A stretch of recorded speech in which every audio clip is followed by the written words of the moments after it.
ಆದರೂ ಇದ್ರ ಅವಶ್ಯಕತೆ ಇತ್ತ ಮೇಡಮ್? ನನ್ನ ಪ್ರಕಾರ ಇದು ಪುಣ್ಯದ ಕೆಲಸ ಸುಬ್ಬು. ಅವನು ಒಳ್ಳೆಯವನು ಕೆಟ್ಟವನು ಅನ್ನೋದಕ್ಕಿಂತ ಅವನು ಒಬ್ಬ ತಾಯಿಗೆ ಮಗ.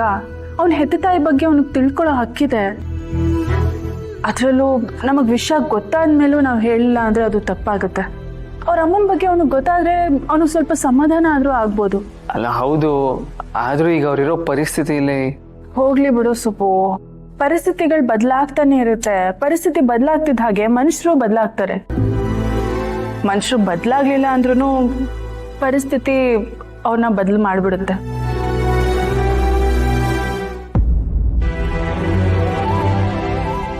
ಶುಭ ಶ್ರಾವಣಿ, ನೀವು ಹೇಳಿರೋ ಟೈಮಿಗೆ ಕರೆಕ್ಟಾಗಿ ಬಂದಿದ್ದೀನಿ.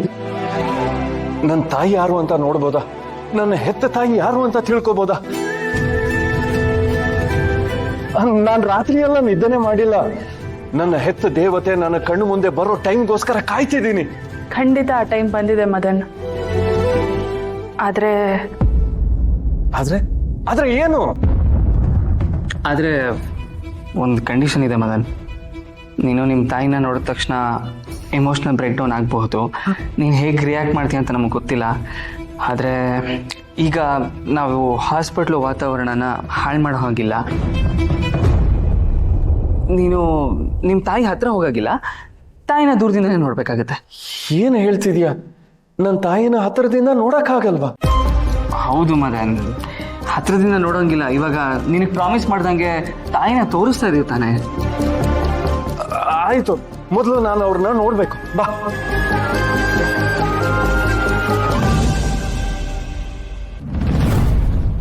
ಸಮಾಧಾನ ಮಾಡ್ಕೊ ಮದನ್. ಅಮ್ಮನ್ನ ಈ ಪರಿಸ್ಥಿತಿಯಲ್ಲಿ ನೋಡಿದಾಗ ಎಂಥವ್ರಿಗಾದ್ರೂ ದುಃಖ ಆಗುತ್ತೆ. ಆದ್ರೆ ಇದು ದುಃಖ ಪಟ್ಕೊಳ್ಳೋ ಸಮಯ ಅಲ್ಲ. ನಿಮ್ಮ ಅಮ್ಮಂಗೆ ಈ ತರ ಪರಿಸ್ಥಿತಿ ಯಾಕೆ ಬಂದಿದೆ ಅಂತ ತಿಳ್ಕೊಳ್ಳೋ ಸಮಯ.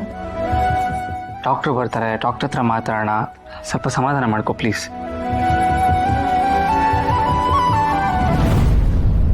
ನೀವೇ ಅಲ್ವಾ ಈ ಪೇಷಂಟ್ ಕಡೆಯವರು? ಹೌದು ಡಾಕ್ಟರ್. ಏನಾಯ್ತು ಅವ್ರಿಗೆ? ಯಾಕೆ ಹೀಗಾಗಿದ್ರೆ?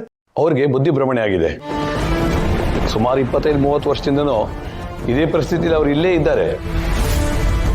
ಆದ್ರೆ ಅವ್ರನ್ನ ಇಲ್ಲಿ ತಂದು ಸೇರ್ಸಿದ್ ಯಾರು? ಅವ್ರನ್ನ ಇಲ್ಲಿ ತಂದು ಸೇರಿಸಿದ್ದು ಯಾರು ಅಂತ ಅದ್ರ ಬಗ್ಗೆ ಮಾಹಿತಿ ಇಲ್ಲ. ಆಗೆಲ್ಲ ಇಲ್ಲಿ ಅಷ್ಟು ಸರಿಯಾಗಿ ರೆಕಾರ್ಡ್ ಮೇಂಟೈನ್ ಆಗ್ತಾ ಇರಲಿಲ್ಲ.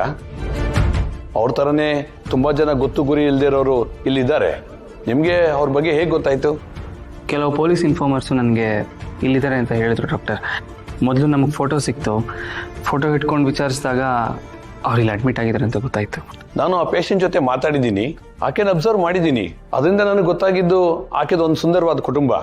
ಆಕೆಗೆ ಒಂದು ಗಂಡು ಮಗು, ಒಂದು ಹೆಣ್ಮಗು ಇದ್ರು ಅನ್ಸುತ್ತೆ. ಯಾರೋ ಆಕೆ ಗಂಡನ್ ಕೊಂದು ಆ ಇಬ್ಬರು ಮಕ್ಕಳನ್ನ ಎತ್ಕೊಂಡು ಹೋಗಿದ್ದಾರೆ. ಅದಾದ್ಮೇಲೆ ಮಕ್ಕಳಿಗೋಸ್ಕರ ತುಂಬಾ ಹೋರಾಡಿದ್ದಾಳೆ. ಕಡೆಗೆ ನ್ಯಾಯ ಸಿಗದೆ ಕಂಗಾಲಾಗಿ ಈ ಪರಿಸ್ಥಿತಿ ಬಂದಿದ್ದಾಳೆ. ಅಂದ್ರೆ ನನ್ನ ತಂದೆ? ಮದನ್, ಅದ್ರ ಬಗ್ಗೆ ನಾವು ಆಮೇಲೆ ಮಾತಾಡೋಣ. ಮೊದಲು ನಿಮ್ಮಮ್ಮ ಸರಿ ಹೋಗ್ಬೇಕು. ಡಾಕ್ಟರ್, ಅವ್ರ ಟ್ರೀಟ್ಮೆಂಟ್ ನಾವು ಅವ್ರಿಗೆ ಕೊಡ್ತಾ ಇದ್ದೀವಿ. ಆದರೆ ಅವ್ರಿಗೆ ಟ್ರೀಟ್ಮೆಂಟ್ಗಿಂತ ಹೆಚ್ಚಾಗಿ ಬೇಕಾಗಿರೋದು ಪ್ರೀತಿ. ಕಳ್ಕೊಂಡಿದ್ದೆಲ್ಲ ಅವ್ರಿಗೆ ಮತ್ತೆ ಸಿಗುತ್ತೆ ಅನ್ನೋ ನಂಬಿಕೆ ಅವ್ರಿಗೆ ಬಂದ್ರೆ ಖಂಡಿತ ಅವ್ರು ಹುಷಾರಾಗ್ತಾರೆ. ಯಾವಾಗ್ಲೂ ನನ್ನ ಮಕ್ಕಳು ಬರ್ತಾರೆ ಅಂತ ಹೇಳ್ತಿರ್ತಾರೆ ಪಾಪ.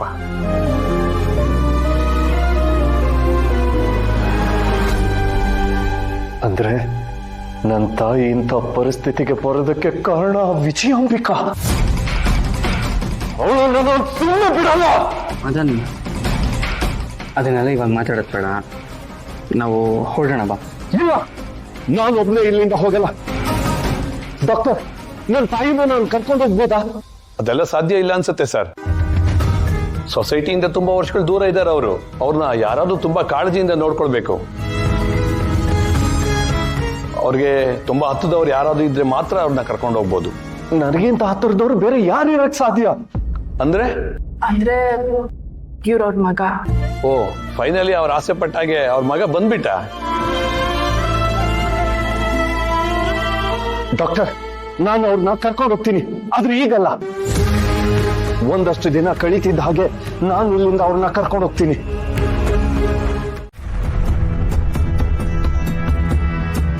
ಏನ್ ಮೇಡಮ್ ಇದು? ಶತ್ರುಗಳು ಹೊರಗಡೆ ಇದ್ರೆ ಸಹಿಸ್ಕೋಬಹುದು, ಮನೇಲಿದ್ರೂ ಸಹಿಸ್ಕೋಬಹುದು, ಆದ್ರೆ ಮಗನೇ ಶತ್ರು ಆಗ್ಬಿಟ್ರೆ ಹೇಗ್ ಮೇಡಮ್ ಸಹಿಸ್ಕೊಳ್ಳೋದು? ಎಲೆಕ್ಷನ್ ಅಲ್ಲಿ ಗೆಲ್ಬೇಕು ಅಂತ ನೀವ್ ಎಷ್ಟು ಕಷ್ಟ ಪಡ್ತಿದ್ದೀರಾ, ಆದ್ರೆ ಅದು ಹರಿಯೋ ನೀರಲ್ಲಿ ಹೋಮ ಮಾಡ್ದಾಗ್ತಿದೆ. ಮಗನೇ ನಿಮ್ ಬೆನ್ನಿಗೆ ಚೂರಿ ಹಾಕ್ತಿದ್ದಾನೆ. ನಿಮ್ಗೆ ತುಂಬಾ ಬೇಜಾರಾಗಿದೆ, ಕೋಪ ಬಂದಿದೆ. ಆದ್ರೆ ಜನಗಳಿಗೆ ನಿಮ್ ಮಗನೇ ಅವ್ರ ಜೊತೆ ಸೇರ್ಕೊಂಡಿದ್ದಾನೆ ಅಂತ ಗೊತ್ತಾದ್ರೆ ಮಗನೇ ಅಮ್ಮನ್ ನಂಬ್ತಿಲ್ಲ, ನಾವ್ ಹೇಗ್ ನಂಬೋದು ಅಂತ ಜನ ಯಾರು ನಿಮ್ಗೆ ಓಟ್ ಹಾಕಲ್ಲ. ಸ್ವಲ್ಪ ಸುಮ್ಮನಿರ್ತೀರಾ? ಈ ವಿಷಯನ ಹೇಗೆ ಹ್ಯಾಂಡಲ್ ಮಾಡಬೇಕು ಅಂತ ನಂಗೆ ಚೆನ್ನಾಗಿ ಗೊತ್ತಿದೆ. ಈ ವಿಷಯ ನನಗೆ ಗೊತ್ತಾಗಿದೆ ಅನ್ನೋದನ್ನ ನೀವು ಯಾರ ಹತ್ರನೂ ಬಾಯ್ ಬಿಡಬೇಡಿ, ನಾನಾಗೆ ನಾನು ಹೇಳೋವರೆಗೂ. ಹೌದು ಮೇಡಮ್, ನಿಮ್ ಫ್ಯಾಮಿಲಿ ವಿಚಾರಕ್ಕೆ ನಾವು ತಲೆ ಹಾಕೋದು ತಪ್ಪೆ.